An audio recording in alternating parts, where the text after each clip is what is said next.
Hello everybody, welcome back to 10 Minute Reviews. Jason here. Sorry it's been a little while since I posted a video. I'll try and make this pretty quick. Thank you to all of our patrons, all of our supporters. Really appreciate it. Don't forget to check the links down below for links to today's book and anything else that we might find applicable. I need to have some traffic through that Amazon thing that you guys suggest in order for it to keep going. Otherwise, I'm going to go ahead and jump right into today's video. So for today, I want to talk about an author I've talked about many times in the past. You guys are starting to realize this author is one that I really enjoy. He's definitely rising up there as far as my list of favorite authors go, just from the sheer volume of stuff he's able to write and how well he writes. And another thing I really like is that he actually ends his series. He has an idea, he writes it, plans kind of a brief outline from what I've gathered from reading his afterwards, but each one of his stories, he does have an end point, which is great because I hate these ones that drag on and on. Plus, he has a lot of ideas, so he'll finish a series so he can start something new. He usually has 3 or 4 series going at once. I'm talking about Bruce Sentar. Bruce Sentar. And this time around, I'm talking about his series, Returner's Defiance, and I'm talking about book 2. I've always wondered when Bruce was gonna delve into this particular aspect of lit RPG, in the whole gain power but humanity is losing kind of thing, and find a way to go backwards in time. That's kind of become a fairly common trope, and it's actually one of my favorite ones to read, the whole returning, usually overpowered via knowledge, especially future knowledge, although as the books continue on, that knowledge starts to matter less and less because the character is typically changing things as they go. But this time around, we not only have the future knowledge thing, but we also have a little bit of the overpowered aspect. Typically, when these returned books, they reset all their stats back to wherever they were back at that point in time. But there was one stat in this book, the soul stat, that was not reset. So he went back in time with basically a god level stat in soul, which is a hidden one, so it doesn't show as much as strength or something else would, but it's one that he is able to use to great effect. And as far as I mean Brand. So again, we're in book 2. Now, he returned back all the way to the beginning of the whole system kind of showing up in book 1.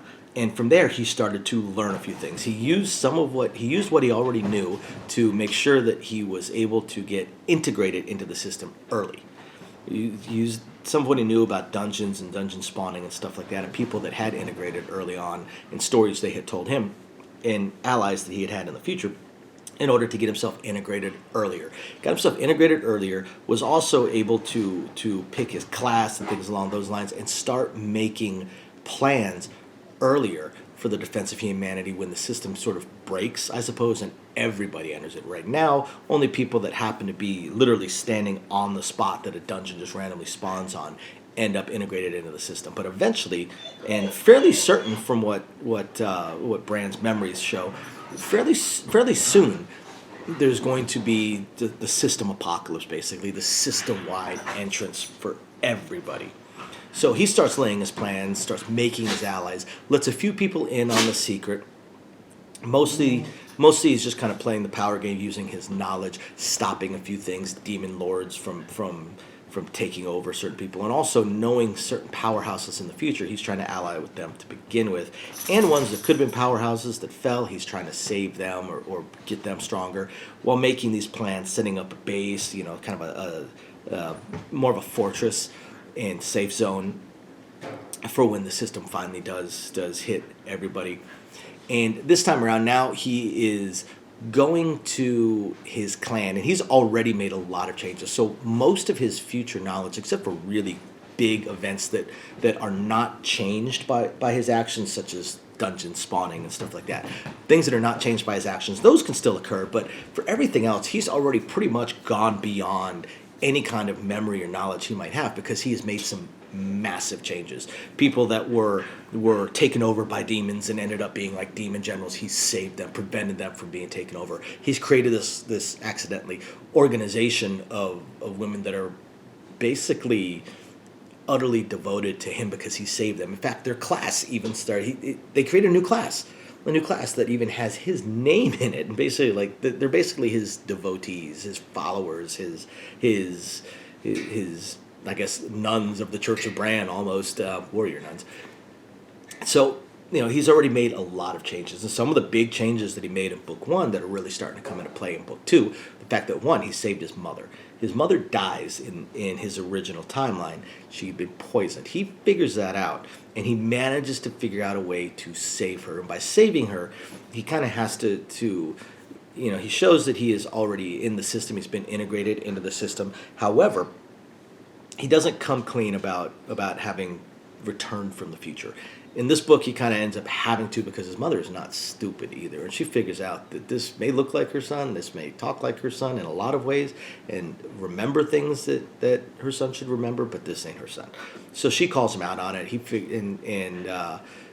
She figures out part of it. He comes clean. But the big thing is that she is part of one of the main clans, the 4 clans of people that had already been integrated into the system. So now Bran has an opportunity that he did not have before, which is to join the clan and use their resources as well. He's not looking to join as a junior member. He's looking to figure out how to use their resources. So that's what this book deals with. This book deals with him going to the clan. And the big thing with this book, bloodlines, getting a bloodline. For those of you guys that have read a lot of lit RPG, you guys know how important bloodlines are and how big of a role they play in character progression, especially character power. So with the clan has this ceremony, their initiation ceremony that grants the bloodline. So Bran has to go and take part in this particular ceremony. Now he is anticipating getting hopefully a legendary bloodline. He's anticipating getting an extraordinarily strong bloodline because of how strong he is at his current point. In fact, he's managed to reset his level back down to level 1, which he had to do in order to gain access to the clan and the clan's initiation. So he's hoping, because of his power level, that he gets a legendary class. What he ends up discovering is that this ceremony for the clan that grants bloodlines is a little wonky, and is run by a legendary creature on another plane of existence, in a way. They kind of enter a trance sort of thing, that is not an ally and not a good guy, and in fact is kind of shady and borderline evil, and actually taking advantage of the clan. And Bran does what Bran does, and again makes major changes to the clan. And that's sort of the major thrust of this particular book, is what happens during that whole initiation vision, and how Bran changes things, and what that means for the future, and what that means for the clan. If you guys like lit RPG, you got to check this out. If you like Bruce Sentar, you got to check this. If you like Bruce Sentar, you probably already have checked this out. But this is an absolutely phenomenal series. I love this series. Probably my top 3 favorite Bruce Sentar series, and he's had some pretty amazing ones. So, guys, got to check it out. Returners Defiance, book number 2. Thank you very much for watching. We will catch you guys next time. Bye now.